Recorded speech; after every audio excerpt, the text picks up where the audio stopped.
যাচ্ছি 90 টাকা গাড়ি ভাড়া দিয়ে। বগুড়া জেলার ঐতিহ্যবাহী আলুঘাটি নাম শুনলে খাইতে মন চায়, সেটা যদি হয় আবার পাশের গ্রামে তাহলে তো কোনো কথাই নাই। কোনো কিছু না ভেবে আমরা চলে গেলাম আলুঘাটির মজলিস খেতে। বগুড়ার বিখ্যাত আলুঘাটি খেতে এখানে অনেক দূর দূরান্ত থেকে মানুষ এসেছে।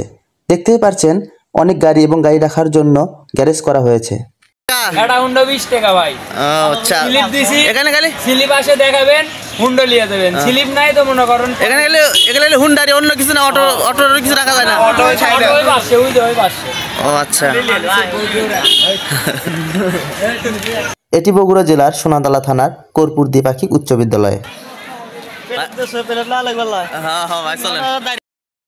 দেখতেই পারতেছেন কত লোক সমাগম। এখানে বগুড়ার বিভিন্ন এলাকা থেকে লোকজন এসেছে বগুড়ার এই ঐতিহ্যবাহী বিখ্যাত আলুঘাটি খেতে। মেয়েরাও বাসা থেকে চলে এসেছে এই আলুঘাটির স্বাদ নিতে। এর ফাঁকে নিজেরও একটু ভিডিও করে নিলাম। কত দূর থেকে আসছেন মজলিস খাবার? বহুত দূর থেকে যাচ্ছি 90 টাকা গাড়ি ভাড়া দিয়ে। 90 টাকা লাগছে গাড়ি ভাড়া? 90 টাকা। এখানে কত দূরের মানুষ আসতে পারে? বহুত দূর, বগুড়া জেলার মেলা দূর থেকে লোক আসছে। মানুষ তো অসংখ্য, কত হাজার লোক হতে পারে এই জায়গা? তো হবে 15-16 হাজার। কত হাজার? 15-16 হাজার। যাক, বিশাল আয়োজন, বিশাল আয়োজন। তো চলুন ঘুরে আসা যাক এবার রান্নার ওখান থেকে। এখানে আলু কতগুলো আছে? এখানে 100 মন। আর মাংস 15 মন মাংস। আর চাউল কতগুলা জাল করা আছে? 60 মন। তো দেখতেই পারছেন এক বিশাল আয়োজন করা হয়েছে এলাকাবাসীর জন্য। এখানে 4টা গরু ও 7টা খাসি জবাই করা হয়েছে।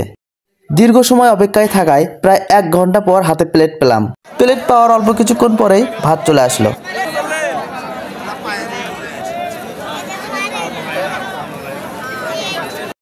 ভাত দেওয়ার আরো কিছুক্ষণ পর চলে আসলো ঐতিহ্যবাহী বিখ্যাত বগুড়ার আলুঘাটি। দেখেই জিহ্বায় জল চলে আসলো। আহ, কি স্মেল! কখন দেবে, কখন খাবো।